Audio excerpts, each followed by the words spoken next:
ನಮಸ್ಕಾರ. ಹುತ ಕರ್ನಾಟಕ ಮುಂಜಾನೆ ನ್ಯೂಸ್ ರೌಂಡಪ್ಗೆ ಸ್ವಾಗತ. ನಾನು ಪ್ರಿಯಾಂಕಾ ಶ್ರೀಗುರು. ಬನ್ನಿ ಕ್ವಿಕ್ ಆಗಿ ನೋಡೋಣ ಇಂದಿನ ಪ್ರಮುಖ ಸುದ್ದಿಗಳನ್ನು.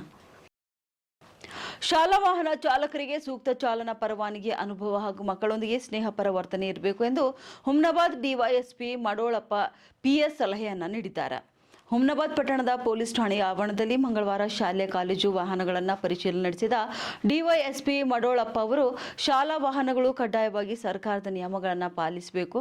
ಇನ್ನು ಪ್ರತಿಯೊಂದು ಶಾಲಾ ಬಸ್ಗಳಲ್ಲಿ ಅಗತ್ಯ ದಾಖಲೆಗಳು, ವಾಹನದ ತಾಂತ್ರಿಕ ಸ್ಥಿತಿ, ನಿಯಮಿತ ಫಿಟೈಸ್ ಪ್ರಮಾಣ ಪತ್ರ, ವೇಗ ನಿಯಂತ್ರಕ ಸಾಧನ, ಅಗ್ನಿಶಾಮಕ ಉಪಕರಣಗಳು, ಪ್ರಥಮ ಚಿಕಿತ್ಸಾ ಪೆಟ್ಟಿಗೆ ಮತ್ತು ತುರ್ತು ನಿರ್ಗಮನ ವ್ಯವಸ್ಥೆ ಕಡ್ಡಾಯವಾಗಿರಬೇಕು. ಮಕ್ಕಳು ಕೂಡ ಏರುವಾಗ ಮತ್ತು ಇಳಿಯುವಾಗ ಅಂತಹ ಒಂದು ಸಂದರ್ಭದಲ್ಲಿ ಸಮಸ್ಯೆ ಆಗದಂತೆ ಶಾಲಾ ಬಸ್ಗಳಲ್ಲಿ ನಿರೀಕ್ಷಕರೊಬ್ಬರನ್ನ ಕಡ್ಡಾಯವಾಗಿ ನೇಮಕ ಮಾಡಿಕೊಳ್ಳಬೇಕು ಎಂದು ತಿಳಿಸಿದ್ದಾರೆ. ಇನ್ನು ಅತಿ ವೇಗ, ಮದ್ಯಪಾನ ಸೇವಿಸಿ ಚಾಲನೆ ಮಾಡಬಾರದು. ಶಿಕ್ಷಣ ಸಂಸ್ಥೆಗಳ ಮಾಲೀಕರು ತಮ್ಮ ವಾಹನಗಳಲ್ಲಿ ಸಾರಿಗೆ ವ್ಯವಸ್ಥೆಯಲ್ಲಿ ಲೋಪ ಕಂಡು ಬಂದಲ್ಲಿ ಸಂಬಂಧಪಟ್ಟಂತಹ ಶಾಲಾ ಆಡಳಿತ ಮೇಲೆ ಕಠಿಣ ಕ್ರಮ ಕೈಗೊಳ್ಳಲಾಗುವುದು ಎಂದು ಎಚ್ಚರಿಕೆ ನೀಡಿದ್ದಾರೆ.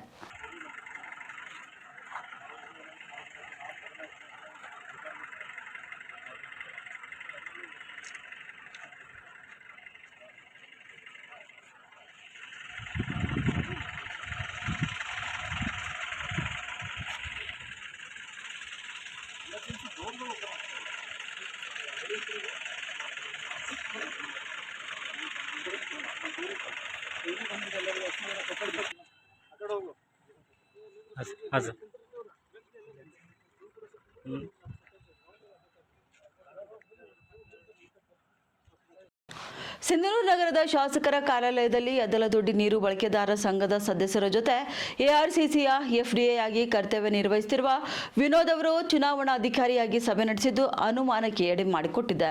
ಇನ್ನು ಬುಧವಾರದಂದು ಬೆಳಿಗ್ಗೆ 11 ಗಂಟೆ ಸುಮಾರಿಗೆ ದಾಖಲೆಗಳನ್ನು ತೆಗೆದುಕೊಂಡು ಯದ್ದಲದೊಡ್ಡಿ ನೀರು ಬಳಕೆದಾರ ಸಂಘದ ಸದಸ್ಯರಿಂದ ಸಹಿ ಪಡೆಯುತ್ತಿರುವುದು ಕಂಡು ಬಂದಿದೆ. ಇದನ್ನು ಚುನಾವಣಾಧಿಕಾರಿ ಇಲ್ಲಿಗೆ ಯಾವ ಸಭೆ ಮಾಡ್ತಿದ್ದೀರಿ ಎಂದು ಪತ್ರಕರ್ತರು ಪ್ರಶ್ನಿಸಿದಾಗ ವಿಡಿಯೋ ಮಾಡಬೇಡಿ ಸರ್, ತಪ್ಪಾಗಿದೆ ಎಂದು ತಬ್ಬಿಬ್ಬಾಗಿ ಶಾಸಕರ ಕಾರ್ಯಾಲಯದಿಂದ ದಾಖಲೆಗಳನ್ನು ತೆಗೆದುಕೊಂಡು ಪರಾರಿಯಾಗಿದ್ದಾರೆ. ಈ ಕುರಿತು ಎಆರ್ಸಿಸಿ ಕಚೇರಿಗೆ ಭೇಟಿ ನೀಡಿ ಮಾಹಿತಿ ಕೇಳಿದ್ರೆ ನಾನು ಯಾವ ಸಭೆಯನ್ನು ಮಾಡಿಲ್ಲ, ನನಗೆ ಏನು ಗೊತ್ತಿಲ್ಲ, ಇನ್ನು ನಾನು ಮಾಹಿತಿಯನ್ನು ಕೊಡುವುದಿಲ್ಲ ಎಂದು ದುರಂಕಾರದ ಮಾತುಗಳನ್ನು ಆಡಿದ್ದಾರೆ. ಈ ಸಂಬಂಧಪಟ್ಟಂತೆ ಮೇಲಾಧಿಕಾರಿಗಳು ಇವರ ಈ ನಡೆಯ ಬಗ್ಗೆ ತನಿಖೆ ನಡೆಸಿ ಒಂದು ವೇಳೆ ತಪ್ಪು ಎಸಗಿದ್ರೆ ಅವರ ಮೇಲೆ ಕ್ರಮ ಕೈಗೊಳ್ತಾರಾ ಎಂಬುದನ್ನು ಈಗ ಕಾದು ನೋಡಬೇಕಾಗಿದೆ. ಅಲ್ಲ, ಇಲ್ಲಿ ಉದ್ದೇಶ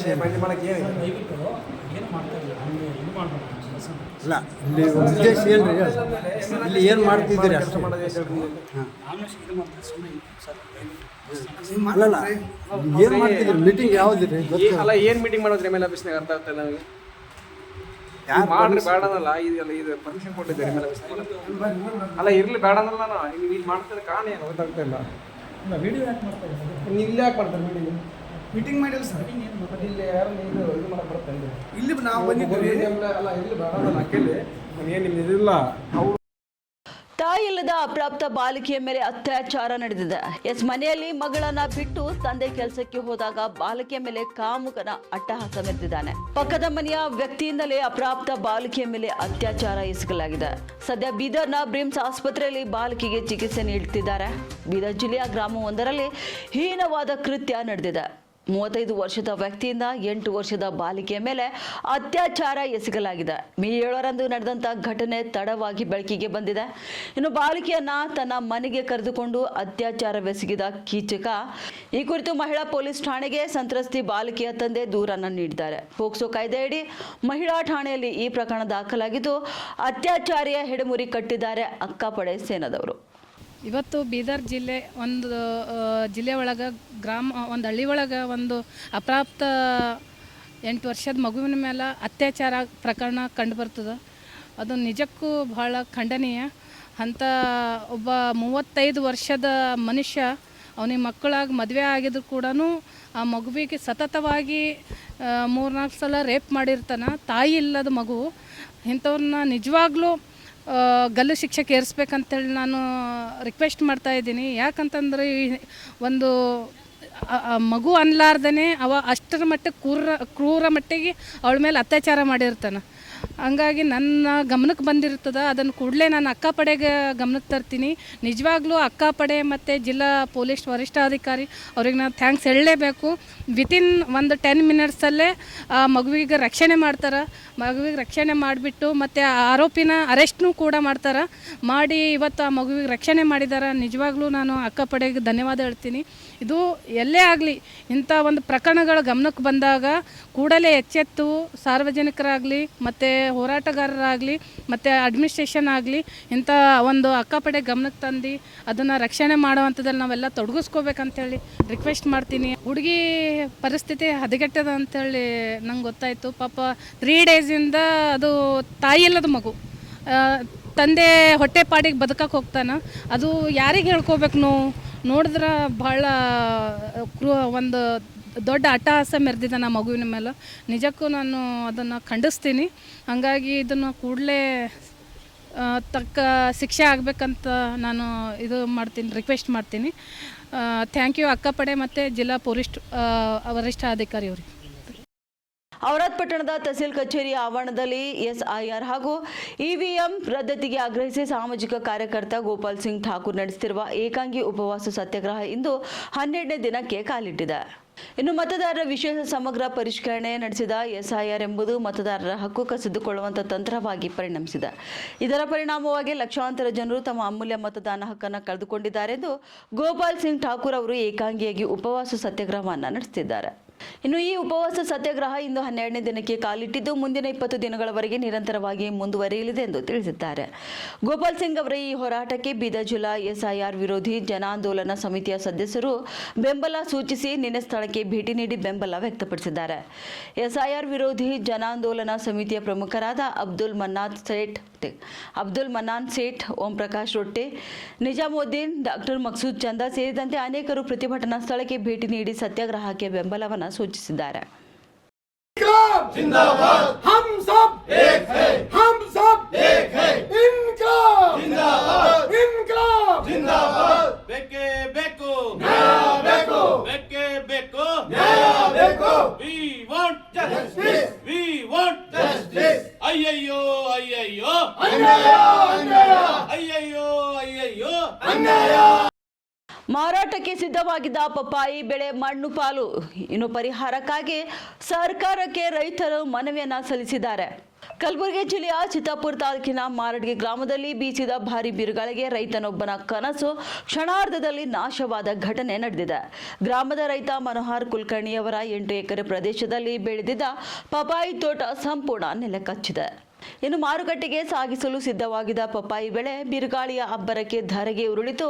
ಲಕ್ಷಾಂತರ ರೂಪಾಯಿ ಮೌಲ್ಯದ ಬೆಳೆ ಮಣ್ಣು ಪಾಲಾಗಿದೆ. ಹಲವು ತಿಂಗಳುಗಳ ಪರಿಶ್ರಮದಿಂದ ಬೆಳೆದಿದ್ದ ತೋಟ ಹಾಳಾಗಿರುವುದರಿಂದ ರೈತರ ಕುಟುಂಬ ಇದೀಗ ಕಂಗಾಲಾಗಿದೆ. ಬಿರುಗಾಳಿಯಿಂದ ತೋಟದಲ್ಲಿನ ಸಾವಿರಾರು ಪಪ್ಪಾಯಿ ಗಿಡಗಳು ಮುರಿದು ಬಿದ್ದಿದ್ದು, ಹಣ್ಣುಗಳು ಕೂಡ ನೆಲಕ್ಕೆ ಚೆಲ್ಲಾಪಿಲ್ಲಿಯಾಗಿ ಬಿದ್ದಿರುವ ದೃಶ್ಯ ಮನ ಕುಲುಕುವಂತಿದೆ. ಸಾಲ ಮಾಡಿ ಬೆಳೆ ಬೆಳೆದಿದ್ದ ರೈತ ಈಗ ಭಾರಿ ಆರ್ಥಿಕ ಸಂಕಷ್ಟಕ್ಕೆ ಸಿಲುಕಿದ್ದಾನೆ. ತಕ್ಷಣ ಅಧಿಕಾರಿಗಳು ಸ್ಥಳಕ್ಕೆ ಭೇಟಿ ನೀಡಿ ಬೆಳೆ ಹಾನಿ ಪರಿಶೀಲಿಸಿ ಸರ್ಕಾರದಿಂದ ಸೂಕ್ತ ಪರಿಹಾರ ನೀಡಬೇಕು ಎಂದು ರೈತ ಮನೋಹರ ಕುಲಕರ್ಣಿ ಅವರು ಆಗ್ರಹಿಸಿದ್ದಾರೆ.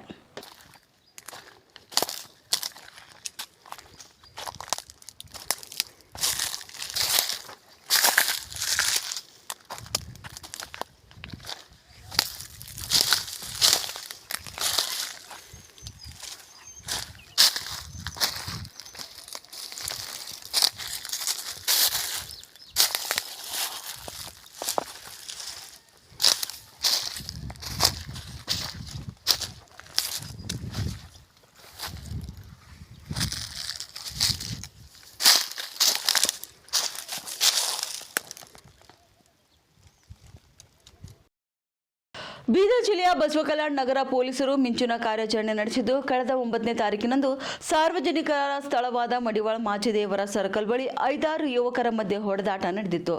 ವಿಷಯ ತಿಳಿಯುತ್ತಿದ್ದಂತೆ ಎಚ್ಚೆತ್ತುಕೊಂಡ ಬಸವಕಲ್ಯಾಣ ನಗರ ಪೊಲೀಸ್ ತಂಡವು ಘಟನೆ ನಡೆದ 24 ಗಂಟೆಯ ಒಳಗೆ 5 ಜನರ ಮೇಲೆ ಪ್ರಕರಣ ದಾಖಲಿಸಿ ಒಬ್ಬ ಆರೋಪಿಯನ್ನ ಬಂಧಿಸುವಲ್ಲಿ ಯಶಸ್ವಿಯಾಗಿದ್ದಾರೆ. ಇನ್ನುಳಿದ 4 ಜನ ಆರೋಪಿಗಳಿಗಾಗಿ ಪೊಲೀಸರು ಬಲೆ ಬೀಸಿದ್ದು, ನಗರದಲ್ಲಿ ಸಾರ್ವಜನಿಕ ಸ್ಥಳಗಳಲ್ಲಿ ಶಾಂತಿ ಭಂಗ ಮಾಡುವವರ ವಿರುದ್ಧ ನಿರ್ದಾಕ್ಷಿಣ್ಯವಾಗಿ ಕ್ರಮ ಕೈಗೊಳ್ಳಲಾಗುವುದು ಎಂದು ಬಸವಕಲ್ಯಾಣ ನಗರ ಪೊಲೀಸ್ ಠಾಣೆಯಿಂದ ತಿಳಿಸಲಾಗಿದೆ. ಹಳೆ ವೈಷಮ್ಯದ ಹಿನ್ನೆಲೆ ಎರಡು ಗುಂಪುಗಳ ನಡುವೆ ಮಾರಾಮಾರಿ, ಏರ್ಗನ್ ಮತ್ತು ಮಾರಕಾಸ್ತ್ರಗಳಿಂದ ಹಲ್ಲೆ ನಡೆಸಲಾಗಿದೆ. ಕಲಬುರಗಿ ನಗರದ ಖದೀರ್ ಚೌಕ್ ಬಳಿ ನಡೆದ ಘಟನೆ ಇದಾಗಿದೆ.